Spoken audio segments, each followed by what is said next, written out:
What's up, y'all? Guess what the hell I'm about to do? I don't even know where to put y'all so it can be a good like angle. I am about to do the celery juice.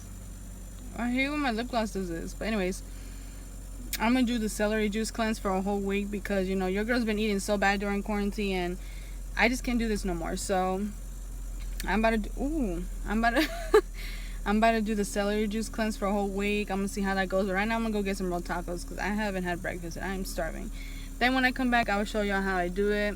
I was gonna buy a juicer, but there's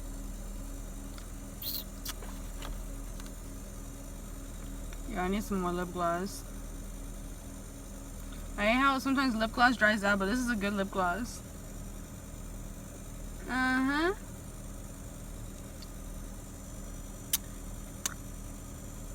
Yes, sir. Yeah, I usually always do clear just because I don't like colored ones. Look at all these clear skies in Arizona. I guess I got the AC blasting, but literally not one cloud in the sky. This is the Arizona weather for you.